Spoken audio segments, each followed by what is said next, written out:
क्या आज से 5000 साल पहले भी लिखा गया कुछ आज वैल्यूएबल हो सकता है? और अगर आप स्कूल या कॉलेज में पढ़ते हो तो क्या आपके स्कूल या कॉलेज में आपको एक ऐसी बात या ऐसा फॉर्मूला सिखाया गया है जिसको जान लेने से आप दुनिया में हर कुछ जान सकते हो? अब ये सवाल मैं आपसे नहीं पूछ रहा हूँ, ये सवाल छांदोग्य उपनिषद में आरुणि अपने बेटे श्वेतकेतु से पूछते हैं। श्वेतकेतु गुरुकुल से पढ़कर लौटा होता है और वो अपनी नॉलेज और स्किल्स के ऊपर बहुत घमंड कर रहा होता है। पर सवाल तो ये है, आखिर वो एक ऐसी चीज है क्या जिसको जान लेने से मैं सब कुछ जान सकता हूँ? अब इसी सवाल का जवाब पाने के लिए हम चलते हैं सनातन धर्म की तरफ। We have something called as सनातन धर्म। कोई चमत्कार नहीं है, ये सनातन धर्म की ताकत है। सनातन धर्म में कितने संस्कार हैं मेरी माँ? तो हिंदू नपुंसक है जो सनातनीय संस्कृति को आंखों देखते हुए उसका पास उपहास परिहास करता, वो हिंदू नपुंसक है। सनातन धर्म, अब यहाँ पे क्लियरली दो टर्म्स हैं, सनातन और धर्म। अब इन दोनों के लिटरल मीनिंग सबसे पहले हम जान लेते हैं। सनातन का मतलब होता है इटर्नल या टाइमलेस, कोई भी ऐसी चीज जो हमेशा रहे, जिसकी कोई स्टार्टिंग कोई एंड ना हो, जो हमेशा से रहे, उसको सनातन कहते हैं। और धर्म को इंडियन या ईस्टर्न फिलोसफी में ड्यूटी की तरह ट्रांसलेट किया गया है। जैसे चीनी की ड्यूटी होती है मीठा होना, आग की ड्यूटी होती है गर्म होना, वैसे ही हमारी ड्यूटी सनातन धर्म से रिलेटेड ये होनी चाहिए कि इस सनातन को पाना है, इस इटर्नल चीज के बारे में जानना है। पर आखिर ये इटर्नल चीज है क्या? इसका जवाब ढूंढने के लिए सबसे पहले हम अपनी आसपास की चीजों को एग्जामिन कर लेते हैं। क्या ये प्लांट या ये फोन इटर्नल हो सकते हैं? तो इसका जवाब तो सीधा सीधा है नहीं। क्यों? क्योंकि इन चीजों को बनाया गया है और कभी ना कभी ये चीजें खत्म भी हो जाएंगी। और इसी तरीके से मैं और आप और आपके लव्ड वंस भी किसी न किसी दिन खत्म हो जाएंगे। उनके साथ गुजारे हुए सारे एक्सपीरियंसेस, सारे हैप्पी और सैड मोमेंट्स कभी ना कभी हमेशा के लिए खत्म हो जाएंगे। तो हो सकता है आपको वीडियो गेम्स खेल के अपने लव्ड वंस के साथ रह के बहुत खुशी तो मिलती हो, लेकिन हमें भी पता है वो खुशी बहुत टेम्पररी होती है। अब वो हैप्पीनेस टेम्पररी इसलिए होती है क्योंकि जिन लोगों के साथ आप वो हैप्पीनेस शेयर कर रहे हो वो खुद टेम्पररी हैं। वो खुद इस दुनिया में किसी न किसी डेट को आए थे और किसी न किसी डेट को उन्हें भी चले जाना है। तो बात साफ है, अगर मैं ये हैप्पीनेस अपनी आसपास की चीजों में ढूंढूंगा तो वो मेरे को कभी नहीं मिलने वाली, यानी कि ये आसपास की चीजें इटर्नल नहीं है। तो बस इतना जान लो कि कोई भी धर्म जो आपको इन मटेरियल चीजों से हैप्पीनेस देने की कोशिश कर रहा है वो सनातन धर्म नहीं हो सकता। अब आ जाते हैं अपने सुंदर से प्यारे से शरीर पर। क्या मेरा चेहरा, आपका चेहरा, हाथ पैर, ये सब जो कुछ है, क्या ये इटर्नल हो सकता है? बिल्कुल भी नहीं, क्योंकि एक्चुअली मेरी और आपकी और सबकी बॉडी भी तो इस मटेरियल वर्ल्ड में ही एग्जिस्ट करती है। और भगवत गीता का ये कोट तो कहता है कि जैसे एक इंसान अपने पहने हुए क्लोथ्स उतार कर नए क्लोथ्स डाल लेता है, उसी तरीके से हमारी असली आइडेंटिटी अपनी पुरानी बॉडी छोड़कर नई बॉडीज ले लेती है। अब इस श्लोक से हमें ये पता चलता है कि हमारी बॉडी इटर्नल नहीं है, लेकिन हमारी इटर्नल आइडेंटिटी जो है वो इस बॉडी से हटकर कुछ है। संत कबीर इस चीज को प्रूव करने के लिए इस हद तक चले गए कि उन्होंने बोल दिया कि जिस मरने से वो सब लोग डरते हैं, उस मरने से तो वो सबसे ज्यादा हैप्पी होते हैं, क्योंकि इस शरीर को छोड़ देने के बाद वो अपनी ट्रू आइडेंटिटी में, इटर्नल ब्लिस में, इटर्नल हैप्पीनेस में जा पाएंगे। पर ये जो इटर्नल ब्लिस है, इटर्नल हैप्पीनेस है, ये आएगी कहाँ से? क्या ये जो धरती जिस पर हम रहते हैं, क्या ये इटर्नल है? क्या ये वर्ल्ड इटर्नल है? इसका जवाब भी सीधा सीधा नहीं है। वर्ल्ड इटर्नल हो ही नहीं सकता, क्योंकि वर्ल्ड का तो नेचर है हमेशा चेंज होते रहना। गौतम बुद्ध ने वर्ल्ड के इसी चेंजिंग कैरेक्टर को क्षणिकवाद का नाम दिया, यानी कि थ्योरी ऑफ मोमेंटरीनेस, यानी कि जो भी चीज हम अपने आसपास होती हुई देखते हैं वो सब मोमेंटरी होती है। और इनफैक्ट ये सारी चीजें अलग इसलिए भी हैं क्योंकि हो सकता है जिन चीजों को मैं एक तरीके से देखूं, उन चीजों को आप दूसरे तरीके से देख सकते हो। और हम साइंटिफिकली इतना भी जानते हैं कि हमारी आईज, ईयर्स और जो भी सारी सेंसेस हैं वो बहुत ज्यादा लिमिटेड होती हैं। हम एक्सरेज और अल्ट्रावायलेट रेज को नहीं देख सकते हैं, और ना ही 20 हर्ट्ज से कम और 20,000 हर्ट्ज से ज्यादा की आवाज सुन सकते हैं। और भगवत गीता का 16 चैप्टर का 16 श्लोक ये कहता है कि जो भी सेंसेस के ट्रैप में फंस जाता है वो कभी भी इटर्नल को प्राप्त नहीं कर पाता है और वो हमेशा इस वर्ल्डी हेल में ही रहता है। तो एक बात तो साफ है कि अगर हम इस दुनिया में उस इटर्नल चीज को देखने चले तो वो हमें कभी भी नहीं मिल पाएगी। अब इटर्नल के पास जाने से पहले हमें ये जान लेना जरूरी है कि अगर ये वर्ल्ड इटर्नल ही नहीं है तो ये एग्जिस्ट ही क्यों करता है। और यहीं पे आती है हमारी सबसे बड़ी मिस्टेक। हम अज्यूम कर लेते हैं कि ये वर्ल्ड एग्जिस्ट करता है। आदि शंकराचार्य बोलते हैं कि ब्रह्म सत्य और जगत मिथ्या। अब ये ब्रह्म क्या है ये तो हम बाद में डिस्कस करेंगे, लेकिन आदि शंकराचार्य ने ये जरूर कह दिया कि जगत एक मिथ्या है, यानी कि ये जो वर्ल्ड हम अपने आसपास देखते हैं ये सिर्फ एक इल्यूजन होता है। मोर ओवर, अगर हम वेस्टर्न फिलोसफी की तरफ जाएं तो रेने डेकार्ट ने तो ये भी कह दिया था कि हमारी सेंसेस जो होती हैं वो हमें पूरी तरीके से डिसीव कर सकती हैं, यानी कि जब हम सो रहे होते हैं, सपने में होते हैं, तो हमें ये लगता है कि वो सपना एक्चुअली में हो रहा है, बट हमें सिर्फ वो उठने के बाद ही पता चलता है कि हम एक सपना देख रहे थे और वो सब एक्चुअली में नहीं हो रहा था। अगर बात करूं हमारे वेदों की, जो हमारे 4 वेद हैं वो इस ब्रह्म की बात करते हैं जो इस श्लोक में पहला पार्ट था, यानी कि ब्रह्म सत्य। पर आखिर ये ब्रह्म है क्या? तो जिस सनातन, जिस इटर्नल की खोज में हम निकले थे, ब्रह्म वही ट्रूथ है। एक चीज क्लैरिफाई यहाँ पे जरूर करूंगा कि ये जो ब्रह्म है वो ब्रह्मा जी जो हम आज तक टीवी में या जिनके बारे में सुनते आए हैं वो उससे बिल्कुल अलग है। यहाँ पे ब्रह्म का मतलब होता है अपनी एक्चुअल आइडेंटिटी, कि आप असलियत में हो कौन, और इसी ब्रह्म को आत्मा भी कह दिया जाता है। यानी कि वेदों के अकॉर्डिंग आत्मा ही इटर्नल होती है, आत्मा ही सबसे बड़ा सच होता है। पर ये ब्रह्म या आत्मा होता क्या है? क्या एक फिजिकल सब्सटेंस होता है? नहीं, ऐसा कुछ भी नहीं होता।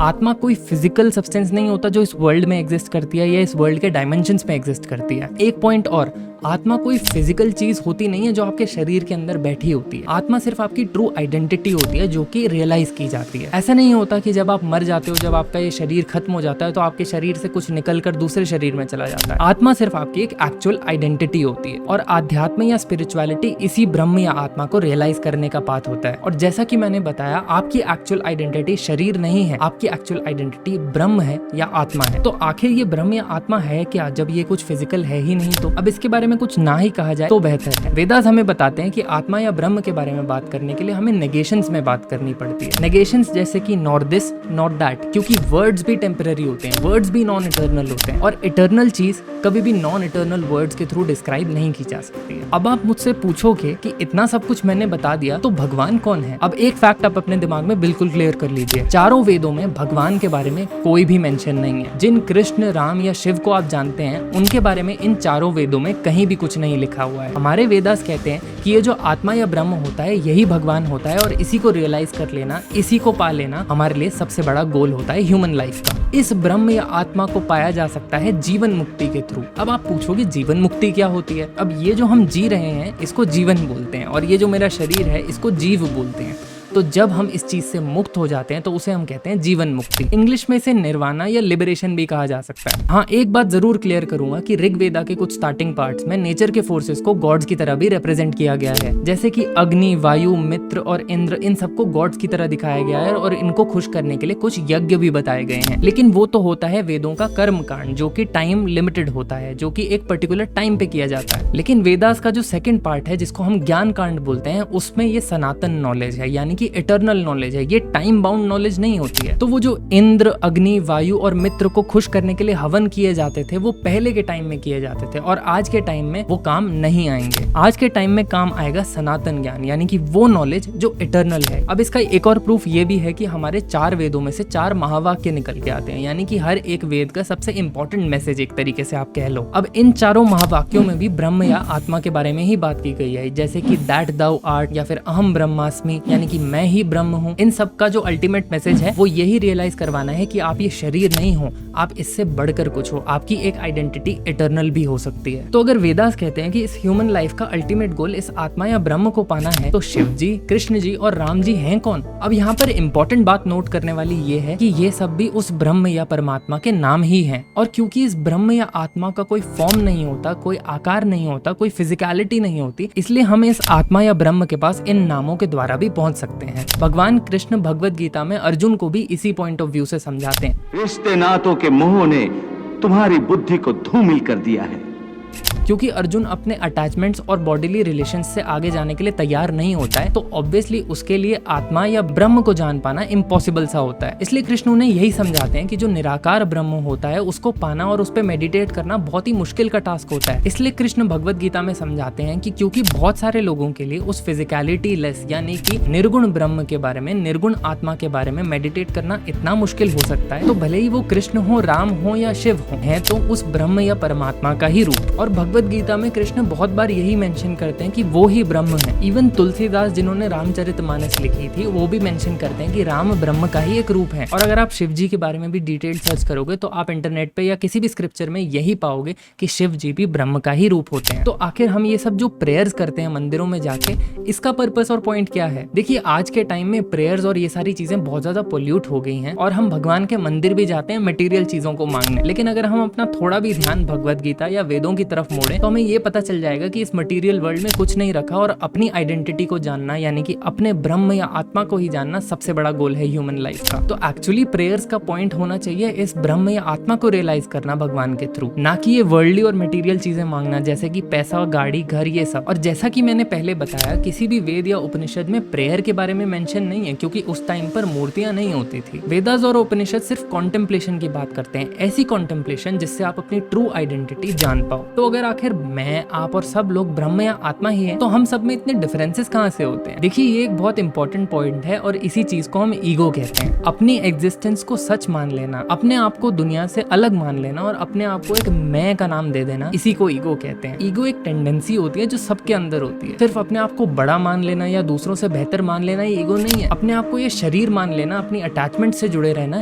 ये भी ईगो होती है। और ये मैं नहीं कह रहा हूँ, ये हमारे ऋषि और वेदास ही कह रहे हैं। तो ब्रह्म या आत्मा को पाने का या फिर अपनी ट्रू आइडेंटिटी को जानने का सबसे सरल तरीका क्या हुआ? उसका सबसे इजीएस्ट तरीका है ये सारी अटैचमेंट्स छोड़ देना, ये सारी ईगो ड्रॉप कर देना। ऐसा बहुत आसानी से कहा जा सकता है कि गौतम बुद्ध ने भी यही किया था। जब उन्होंने रियलाइज करा कि वो महल इटर्नल नहीं है और अल्टीमेटली उन्हें मर जाना है, जब उन्होंने अपनी महल से बाहर निकल के बीमारी को देखा, डेथ को देखा और उन्हें रियलाइज हुआ कि ये सब भी उनके साथ एक दिन होगा, तो उन्होंने अपनी सारी अटैचमेंट्स और ईगो को कट ऑफ करने का सोच लिया और इसी वजह से वो गौतम बुद्ध बने और इसी वजह से उन्होंने लिबरेशन अटेन करी। और साफ सीधी बात यही है कि जब आप रियलाइज कर लोगे कि हर कोई ये बॉडी नहीं होता बल्कि उनकी एक्चुअल आइडेंटिटी इस बॉडी से हटकर होती है, तो आप सबको इक्वल मानने लग जाओगे। हमें ये कहते हुए शर्म भी आनी चाहिए कि सनातन धर्म में कास्ट सिस्टम जैसी कोई चीज होती थी, क्योंकि अगर आप वेदों और उपनिषद को उठाकर पढ़ लोगे तो उसमें कास्ट सिस्टम जैसी कोई भी चीज नहीं मिलने वाली है। अब इसका एक बहुत ही इंटरेस्टिंग एग्जांपल दिया था ऋषि अष्टावक्र ने। ऋषि अष्टावक्र सनातन धर्म के एक बहुत ही इंपॉर्टेंट ऋषि हैं और मैं आपको एनकरेज करूंगा कि आप इनके बारे में सर्च कर इनके बारे में भी पढ़ें। इनकी भी एक गीता है जिसे अष्टावक्र गीता कहा जाता है। ऋषि अष्टावक्र कहते हैं कि भले ही कोई नदी हो, पॉन्ड हो, लेक हो या स्ट्रीम हो, इन सब में अलग अलग क्वालिटीज होती हैं और अगर इनकी स्पेसिफिक क्वालिटीज को हटा दिया जाए तो हम यही जानेंगे कि ये एक्चुअली सब मिलाकर वाटर ही होते हैं। तो लिबरेशन, निर्वाणा, ब्रह्म या अपनी एक्चुअल आइडेंटिटी को जान लेना सिर्फ यही है कि आपका नाम, फॉर्म, हाइट, वेट सब कुछ अलग अलग हो सकता है बाकी लोगों से, लेकिन इटर्नली आप सभी लोग सेम हो। तो इसका मतलब ये है कि किसी भी टाइप की आइडेंटिटी अटैच करना ईगो का एक प्ले है। तो अब आपके मन में एक सवाल आ रहा होगा कि ये आत्मन या ब्रह्म को क्या पड़ी थी एक बॉडीली फॉर्म लेने की, क्या पड़ी थी कि वो एक शरीर के अंदर आ जाए? पर इस क्वेश्चन के बारे में अगर आप ध्यान से पूछोगे तो इसमें आपने एक बहुत बड़ी अजम्पशन करी है। इसमें आपने ये अजम्पशन करी है कि आप एग्जिस्ट करते हो, कि ये वर्ल्ड एग्जिस्ट करता है, ये बॉडी एग्जिस्ट करती है, पर एक्चुअली ऐसा कुछ है नहीं। जैसा कि हमने पीछे देखा, ब्रह्म सत्य, जगत मिथ्या, ये जगत इल्यूजन है। The world is an illusion, our senses deceive us। तो एक्चुअली में ये कुछ एग्जिस्ट करता नहीं है। The world is only in reference to the seer। If there is no seer, there is no world at all। ये illusion इसलिए भी होता है क्योंकि आप अपने आप को शरीर मान के बैठे हो। इवन आफ्टर नोइंग कि आप ये शरीर नहीं हो, आपके मन में कहीं ना कहीं या ईगो में कहीं ना कहीं ये तो ये है कि मैं ये शरीर तो हूँ ही। इसलिए आपको ये डाउट होता है कि आत्मा या ब्रह्म जो है वो शरीर का फॉर्म ले लेती है। कहा यह जाता है कि स्वामी विवेकानंद के जो गुरु थे रामकृष्ण परमहंस, उन्होंने किसी को एक बार पत्थर खाते हुए देख लिया था और उस देखने मात्र से उनके शरीर पर घाव आ गए थे। पर ये कहानियां एक्चुअली ट्रू होती नहीं है। ये कहानियां एक मैसेज के साथ आती हैं। उनके शरीर पर घाव होने का मतलब ये है कि वो एक्चुअली सब में भगवान देख सकते थे, वो एक्चुअली सब में वो ब्रह्म या आत्मा देख सकते थे। अब वो देखने का मतलब आंखों से देखना नहीं होता, वो देखने का मतलब होता है रियलाइज करना। जब हम ये अज्ञान या इग्नोरेंस हटा देते हैं और नॉलेज लेकर आते हैं, तब हमें पता चल जाता है कि सब कोई ब्रह्म या आत्मा ही है और ये सारे जो डिफरेंसेस हैं ये सब टेम्परेरी होते हैं। वेदों और उपनिषद के हिसाब से कोई ऊपर बैठा मालिक आपको नहीं चला रहा है। वो सच जिसको आपको तलाश है वो आपके अंदर ही बैठा है। वो सच कृष्ण के रूप में भी है, राम के रूप में भी है, शिव के रूप में भी है और जिस भी गॉड को आपको प्रे करना है उसके रूप में है। लेकिन बस आपको अपनी एक्चुअल आइडेंटिटी जान लेने की जरूरत है। अब इसके साथ एक सवाल और आता है, क्या जो लोग साइंस में मानते हैं वो सनातन धर्म का पालन कर सकते हैं? बिल्कुल हाँ, क्योंकि जैसा कि मैंने अपने पिछले वीडियो में बताया था कि साइंस जो होती है वो एम्पेरिकल इंक्वायरी होती है। वो उस सब के बारे में इंक्वायर करती है जो आउट इन द वर्ल्ड है, जो सब कुछ मेरे आसपास है, इस दुनिया में जो कुछ प्रेजेंट है, फिजिकल चीजों के बारे में, जिन सब चीजों को सेंसेस से इंक्वायर किया जा सकता है, उसके बारे में साइंस स्टडी करती है। पर अगर कोई भी साइंस माइंडेड इंसान अपने आप को एक कॉन्टेम्पलेशन में बैठ के उस व्यूअर के एक्सपीरियंस से सोचे जो इन सब इंपेरिकल चीजों के बारे में स्टडी कर रहा है, वो एक्चुअली इंपेरिकल व्यूअर है कौन, उसके बारे में स्टडी करे, तो वो भी सनातनी हो सकता है। अब सनातनी होने का मतलब ये नहीं है कि वो कोई मंत्र उच्चारण करे, कोई झंडा लेके चले या फिर कोई नारे लगाए। सनातनी होने का मतलब तो यही है कि कोई इटर्नल ट्रूथ या इटर्नल आइडेंटिटी एग्जिस्ट करती है इस बॉडी और इंपेरिकल नेचर के अलावा भी। अब एग्जिस्ट वो फिजिकल वर्ल्ड में नहीं कर सकती है, पर एग्जिस्टेंस का मतलब है वो है और जरूरी नहीं है कि वो इस फिजिकल वर्ल्ड में ही हो। अब मैं ये नहीं कह रहा कि कोई और वर्ल्ड कहीं और ट्रांसेंडेंटल वर्ल्ड है, बस मैं ये कह रहा हूँ ये रियलाइज कर लेना कि इस शरीर के आगे भी कुछ हो सकता है।